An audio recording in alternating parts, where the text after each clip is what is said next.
All of us reach a point in time where we are depleted and need to somehow find a way to reignite the fire within. But how do we spark that flame? Welcome to Reignite Resilience, where we will venture into the heart of the human spirit. We'll discuss the art of reigniting our passion and strategies to stoke our enthusiasm. And now, here are your hosts, Natalie Davis and Pamela Cass.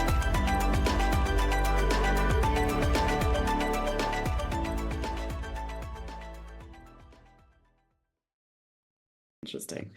Can you share with us, you did a 6-month meditation retreat in Uruguay. Like what led to that? What was that experience like?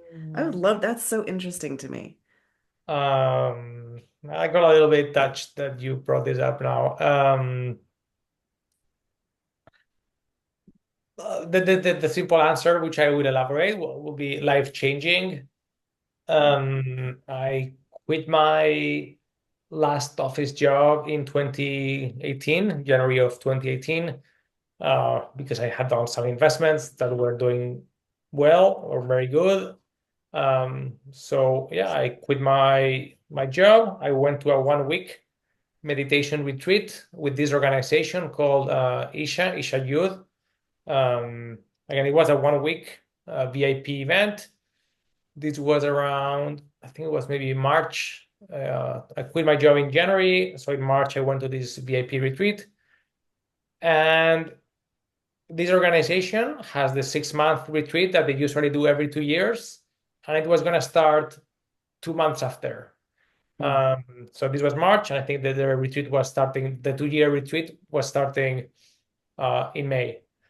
And half of the people that were in this 1-week retreat, about half of them had already done the 6-month retreat, and they were telling me that it was the best thing that they had ever done.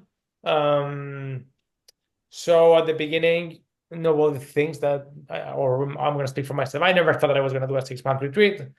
But as I started contemplating it and thinking, well, maybe I can do it. Because I had quit my job, I had already made lots of plans for summer. And I thought, well, maybe I can do the last 2 months. And then maybe I thought, maybe I can do the 3 last months. Well, maybe if I take this out, I can do the last 4 months. And then the joke came, maybe I'll be able to do the last 6 months. And I was that's the whole enchilada. That's it. Yeah, and I was able to. So I asked for. So I had told my parents that I was going to do a trip with them, and one of my best friends was getting married. I had said yes to that. So I asked permission to step out for a couple of weeks, but then I came back. But what was it like? So imagine this was in Uruguay, 150 people that are there with the same. So we all go there for different reasons, and we all end up in the same game. Meaning we have a plan for the day, which I can describe, but we're all focused on following what we're told that we need to do, in the sense of following the program, giving our best, and with a very strong desire. I think if you go there, it's because you have a strong desire of some kind of change, regardless of the reason what took you there. And very often, I think people go there because they want some kind of change, or they think that something in their lives not working. Usually, suffering is a great teacher, and at least a great motivator to ask you, well, something's not working here. There must be something else in life. There must be something. This is not normal. There has to be another way to live. Right. Lots of people will go there because, I don't know, for lots of different reasons. But I guess we can think about the most common reasons. They want health issues, or they love something very hard for them to keep their love relationships, or with money, or with work, or sometimes people also, they have this desire for more. This is, I think, more unique, because unless we have something happening to us in our lives, it's much harder to, I think, without a reason to question ourselves. The easiest thing is not to question ourselves, But let's say we all go there for different reasons. And one of the first things that we're told, whatever brought you here, it's great. Now forget about that and just follow the process. And the process I'm going to describe, this is pretty much what we did every day. So from 7 to 8 a.m., we had yoga optional. At 8, we would have breakfast until 9. This is going to be the winter schedule. From 9 to 11, we did a meditation, and I will describe briefly. From 11:30 to 12:30, so we had every day an hour for physical exercise. That was an important part of the program, to move. And then from 1 to 2, lunch. From 2 to 6, meditation, and I will describe the kind of meditation that we did. So that's 4 hours. From 6 to 6:30, a guided meditation. At 7, dinner. 7 to 8, and at 8:15, we would have a meeting for a couple of hours until 10:15. So every day we did that.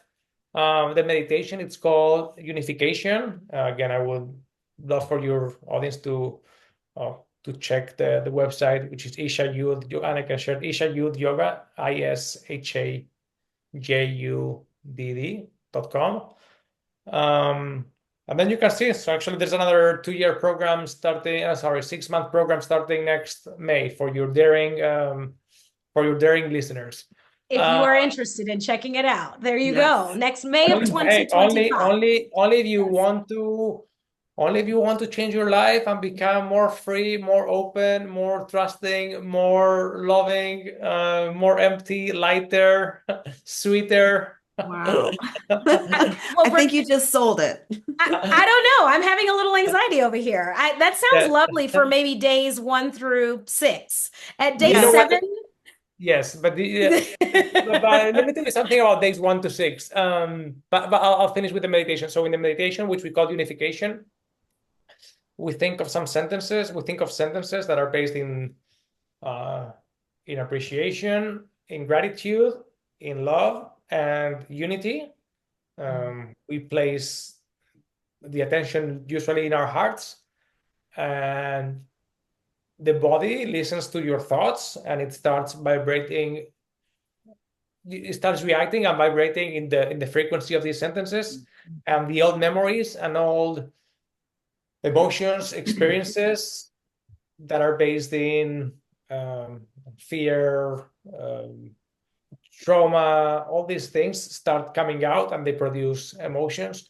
So it's a process of emptying. It's not so much about learning. It's more about emptying. And when you let go of what doesn't serve, then you just more clear, more open, more trusting, and this quality. So it's again, it's a process of self transformation. It's like they give you the tools, but you're the one who transforms yourself. So it's you're doing everything to it's your own alchemy, to put it like that.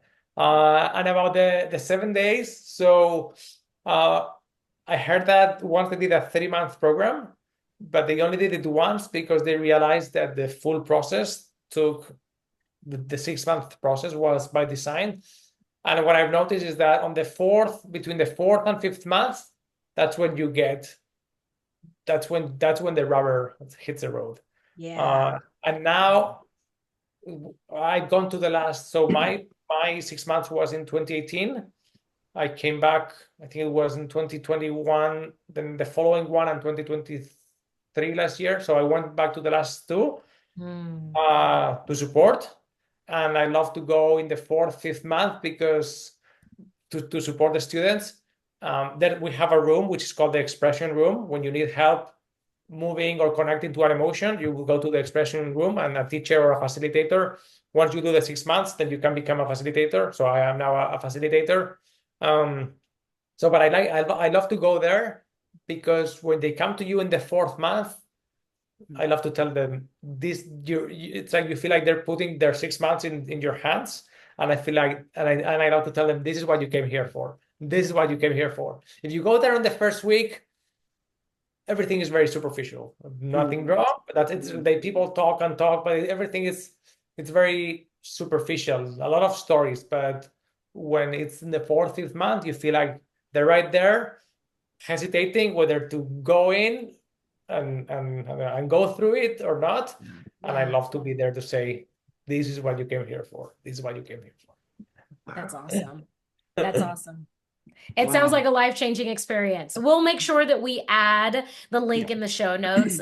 So if any of our listeners are interested in checking it out. And that's a huge team of support. So if they're interested, I can find the best way to refer them, because the teachers and now the extended support team with facilitators, we are very committed to helping to giving the information to everyone who's interested, because we've seen in ourselves how impacting it can be. So this year I spent most of August, and every year I go 1 or 2 months. So I keep going for more. Yeah, love it. Wow. That speaks volumes. That speaks volumes. Yeah. Well, good.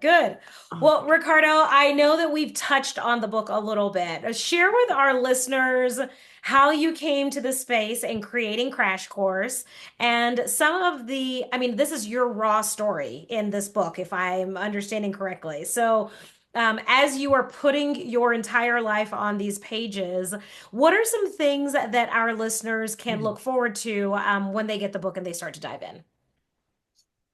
Yes. So there's a few parts in the book. The beginning, it's a little bit more my personal story of where I grew up. And the first time I heard the word, so I studied business. My bachelor's was in business, but I think the first time I heard the word entrepreneur was when I was 28 and I was doing an MBA at Duke. So again, 4 years of business, and I didn't hear the word entrepreneur. So I was coming a little, behind. So a little bit about my story to give some context, but then it's the whole story from the beginning to end of my startup. And it's a story that it's very common, maybe with different colors, different industries, different countries, different main characters, but it's a story of someone who has an idea, who's passionate about it, and who's doing everything that he can to bring it to market, and getting a lot of rejection, a lot of surprises, even positive surprises, negative surprises. It's just you start doing something, and then it's like you enter a magical world, for good and for bad, in which very often I felt that I didn't have much control of what was happening. So it's a story of the conversation that I had with my partner, because, for instance, what we were doing wasn't working. So we had these conversations so I told him, this is not working because we need to have more context. We need to have a broader product line, so kids and parents and our customers will better understand what we're proposing, the story, and then the product. So that's what I will tell him, and he will tell me, but why are we going to be doing more of this if this is not working? So and I would be the opposite. Well, we need to make it work. We need to continue doing things until this works. And these are conversations that you have with your partner, and lots of encounters that didn't go the way that I wanted or expected. Lots of people didn't meet their commitments, and I realized not because they had bad intentions from the beginning, but because things are maybe providing the service that they offered us, whether it was marketing or an integration on the website. Things are usually harder than what they estimate. So in the middle of the process, they would just leave. So all the stories, our biggest customer didn't pay us. So stories that happen, that again, with different colors, but it's a true story, and it's very say founder or person centric, because what I care more is about the person, not the thing. I care about the person, the founder, not the thing, the company. And it's a story that's not told. And at the beginning, so my what I love to say about the book, and some of the readers would challenge me on this, is that my intention was not to write an inspiration book. And now I know from readers that there is inspiration. But what I wanted to write was a companionship book. I didn't want to write a book again to give a playbook or tools on how to, again, to make a company successful, because I didn't know. But I did want founders to feel understood, to feel appreciated, to feel recognized, and also to have some tools about for themselves, not for their company, again, not for their company, but for themselves. So I talk about the four basic emotions. I talk about how to connect with emotions, and emotions usually feel inconvenient or uncomfortable or woo-woo, but we are humans, and we shouldn't. I feel like very often we deny our humanity. Emotions are part of our humanity, and when you're doing something challenging, that's 100 times harder than what you thought. You're going to have lots of emotions. Right. And if you keep adding emotions, because someone deceived you, or someone didn't give you exactly what they promised, you can be angry, but if you're carrying that anger or that frustration around you to the next conversation, that other conversation, it's not going to go great as well. So whether we like it or not, we have emotions. We need to take care of ourselves. Whether regardless of how they happen, or whether it was our mistake or not, we are the ones that are. Maybe someone, like I said, our biggest customer didn't pay us. Well, I can be angry, but I'm gonna be talking to the next potential investor. And do I want to come from anger, or do I want to be, I don't know, trusting, confident, open? So it's a lot about pointing the finger back to the person, and there's bigger messages. So beyond what happens to us, how do we want to respond? What kind of person do we want to embody? Who do we want to become? Do we want to stay jaded? Do we want to play the blame game? Do we want to take responsibility for our lives?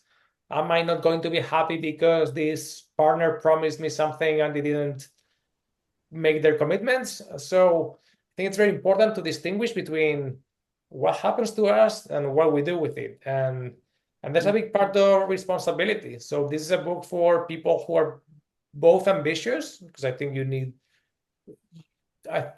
ambitious, whether because you want to make your dream happen, or because you want to create the life that you want or the world that you want. I think it takes a lot of ambition, but it also takes a lot of heart to slow down and take a lot of yourself. And then, so there's messages of this and trust. Sometimes, very often, things won't go as you thought they were gonna be. Hey, sometimes not every startup in the world goes exactly as planned. Maybe it was just mine, or maybe there's more. But sometimes it doesn't happen. What are you gonna do? And I think trusting, but in a deep way, I think it's very beautiful. Not just telling yourself, "Oh, I will be okay. I will be okay." Say sweeping it off. No, to really trust, you need to first trust to feel what's there for you. If you and then when you become more empty and more open, then you can really trust. So there's messages of trust. My like I said, my company didn't work. I didn't mean to write an inspiration book, but at the end I added a little bit of inspiration, because I heard that unless you show some level of success, then people wonder, why am I going to have to listen to this? So I added a little bit of that as well for those who needed that. But there's a message there's a big message of trust. Yeah. So that's Well, what that book was about. I love that you didn't have the intention of making it an inspirational book, but I think as soon as you start to share your own personal journey, like I said, it's the raw version of your story on those pages. You start to share that. I mean, that level of genuine share and vulnerability that you bring to the reader, it's going to become inspirational, right? There is buy-in to your story, even though it's already played out. It's going to happen. So thank you for actually for giving us that raw behind the scenes. Yeah, I'll share one story that sometimes touches people. So to share some details of one of the stories of the book. So I was living in Austin at the time, and there was a toy store, and my friends who had kids, they were all telling me your toy needs to be in this store. I'm not giving the name, I guess, to be That's to be fine. We don't need polite. to name names. Yeah, That's I don't even remember. I don't even remember the name that I know. I very well know the store, but Yes. I don't even remember the name that I gave it in the book. But anyway, so I knew that I wanted my toys to be in that store, and for a couple of years, I went to the store trying to get a meeting with the buyer or the owner, and it was impossible. And then my friends who had kids, they kept telling me, "Oh, I went to this store and I bought these toys to my kids or for a present. Your toy should be there." Okay, so I kept going, and I think maybe after 4 or 5 years, I finally got a meeting. So I don't know how it happened. I don't know if I went one time and I left my number and I got a call back and they said, "Okay, the owner will meet with you." I remember I was dating a girl at the time, and in the morning I told her I'm gonna meet this person. I've been wanting to be in this store for so many years. I planned my pitch.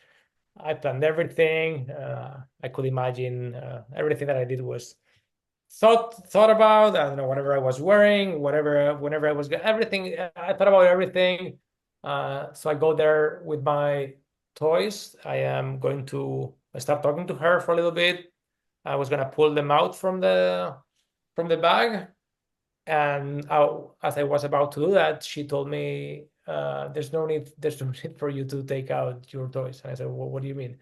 And then she said, "I've already seen them on the website, and they are too colorful and too branded." So I said, "But is that enough for you to have an idea?" She said, "Yes." I said, "Okay, well, that's great." So those things happen, Wow. and again, regardless of whether it's your industry, I would think not many people are in the toy industry, but we've all had experiences in which we thought we were about to have our big break, and it went Right. the opposite way, and it's Mm. and it's hard, and it's hard. Sometimes it's not. It's hard, but sometimes it's hard because you didn't again because once it's hard, but also sometimes you just didn't. If you had asked me about what are the potential outcomes of that meeting, that encounter, maybe I would have given you, I don't know, 5, 6, 7 outcomes. Mm. But that of not being able to take my toys out of the bag, I wouldn't have been able to Was think not about even an option. It's Yeah. not even a path that you had gone down preparing for Yeah. that meeting. Yeah. So we live in this, yeah. These are some of the stories that I share. Wow. Well, I know the book is going to resonate with other entrepreneurs that have gone through things and maybe think they're the only ones that have had something happen, but now this is something they can, share that story, along with the story that you went through. So, yeah, Yeah. I think it's great. I think any entrepreneur that's in the space that has a product or a service, we can resonate with that. I mean, I just had not that experience, but something where you have that rejection where it's like, I never imagined that would have been the outcome Mhm. of this meeting. Like, slam dunk, this is in the bag. I've been reaching out to you for 4 years now. Finally, we have the meeting. Yeah. Let's get my Yeah. product on your shelf. Yeah. Mm-hmm. Mm-hmm. No, don't even take it out. I don't want to see it. Yeah, that's. Yeah. Oh my gosh. Well, Oh my gosh. Ricardo, for our aspiring entrepreneurs and maybe our entrepreneurs that are teetering and not in that space where they are maintaining their sanity, what advice do you have for them Mhm. that you could share that would either get them on the right track or at least make sure that they're navigating in the right direction as they're living this entrepreneurial lifestyle? So lots of things again. So we talked a lot about self-honesty. I think that's key, but also sacrifice. They're going to be making sacrifices, lots of sacrifices, and that's normal. and it's probably not the time to have the most balanced life, but I will encourage them for them not to lose themselves completely in their startup. I have a good friend who is a dancer. He's actually this friend. He's from Argentina. His name is Federico, and I'm gonna share this. We became friends because we both did the 6-month retreat together in Uruguay in 2018, and every year we continue seeing each other in the retreats. And I saw him in August. And again, he's a dancer, and he told someone, I think he told another dancer in regards of taking care of himself, I think, or maybe in this context, he said, you are your art, right? You are your art. He told him, another dancer. And when I heard that, I guess he processes things with the lens of an artist, of a dancer. I process them from an entrepreneur. And I thought the same way that this applies to a dancer, it applies to an entrepreneur. So you are your art. So yes, you need to make sacrifices, but you need to be taking care of yourself because you are your company, especially at the very early stages. Yeah. So I would encourage them to recognize how important they are, and for them not to, yes, they may treat themselves as a means. And this is hard to say, because nobody likes to be treated as a means for something, but you may be treating yourself as a means for your company to succeed. Well, then let's make sure that you're using your company as a means for you to grow as well. Because you're going to be running into all these challenges, all these obstacles, all this uncertainty.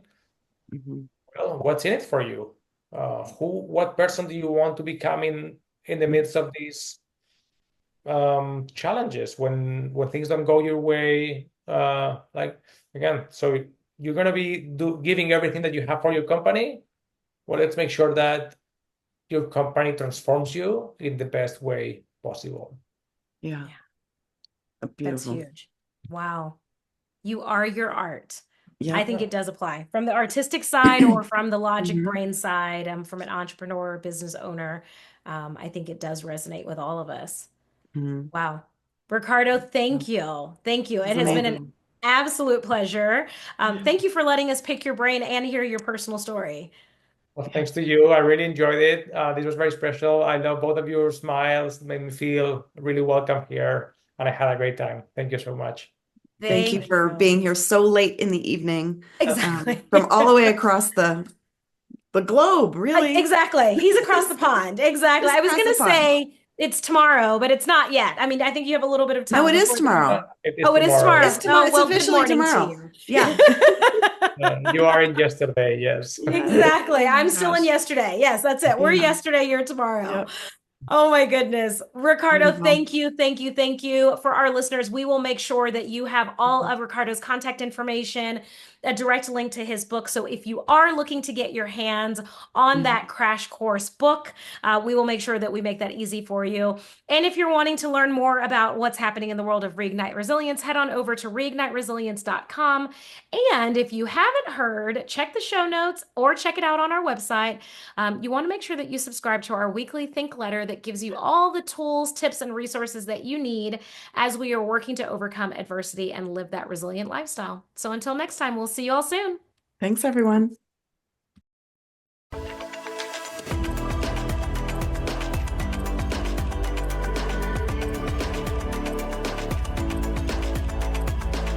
Thank you for joining us today on the Reignite Resilience podcast. We hope you had some aha moments and learned a few new real-life ideas to fuel the flames of passion. Please subscribe on your favorite streaming platform, like or download your favorite episodes, and of course, share with your friends and family. We look forward to seeing you again next time on Reignite Resilience.